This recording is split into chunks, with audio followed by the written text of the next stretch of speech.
ngayong most beautiful day in the universe.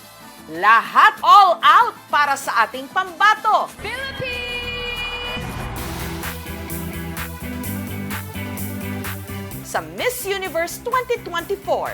Philippines!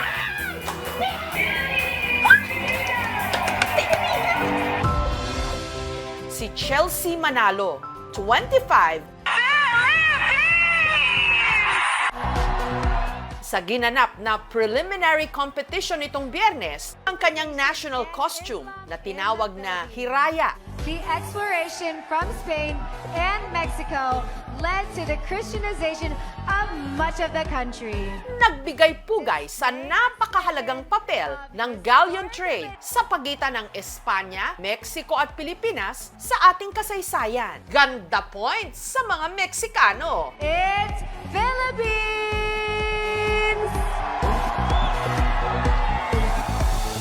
Mga 12 kami na gumawa ng damit. Inabot siya ng almost 3 months.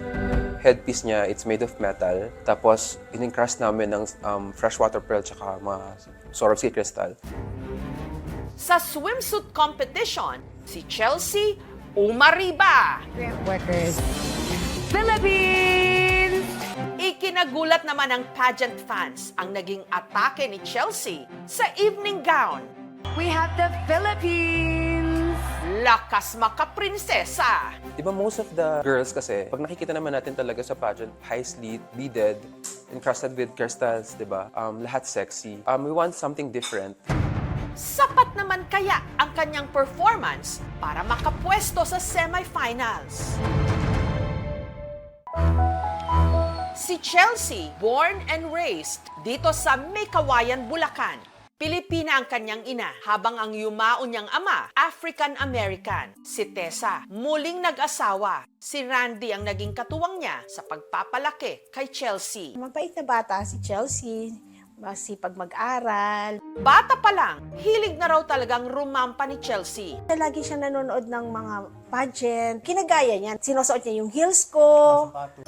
Tusan siya ng mami niya. Ang ganda, para siyang Barbie doll. Ito po yung sash niya nung sumali po siya na Miss Isra, or yun po yung naging school niya dati nung elementary po siya. So dito naman po sa Missy Prisa, mga kalaban naman niya ditong students is yung mga galing sa mga private school students and candidates. Pero dahil hindi tipikal ang kulay ng kanyang balat dito sa Pilipinas, madalas daw siyang naging tampulan ng tukso. Mahirap pag nakakarinig ka ng masasakit na salita. Natatawag ako ng mga ulingling, ng negra, kulot-salot. Ang ginagawa ko na lang talaga to cope up with it is to cry and go home. Kung sino at anong kulay ko, yun ang gusto kong ipagmalaki kasi it took me a long time to accept myself. But again, our own timing will come. Para makatulong sa pamilya, naging modelo siya. Hanggang sumabak na sa pagpapageant. Hanggang nito lang 2024, ang ating Labulakenya sumabak sa Miss Universe Philippines. Chelsea Manalo, Bulacan!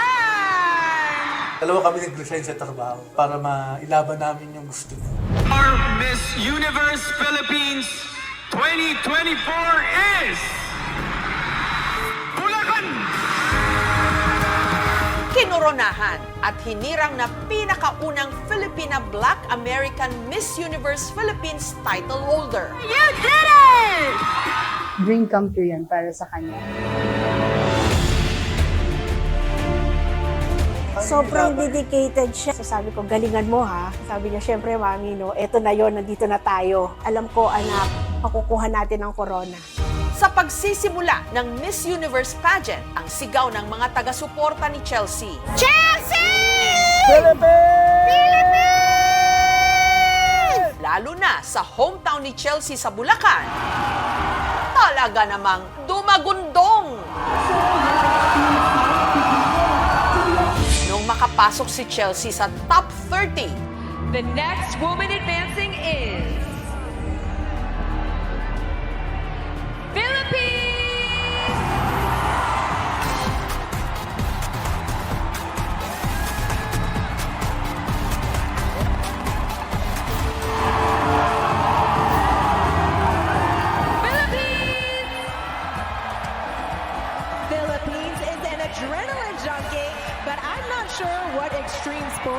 Si Chelsea hindi nakapasok sa top 12. Ang nagwagi, si Miss Denmark.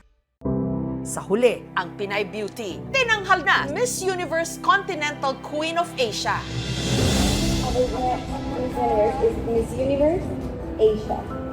Chelsea!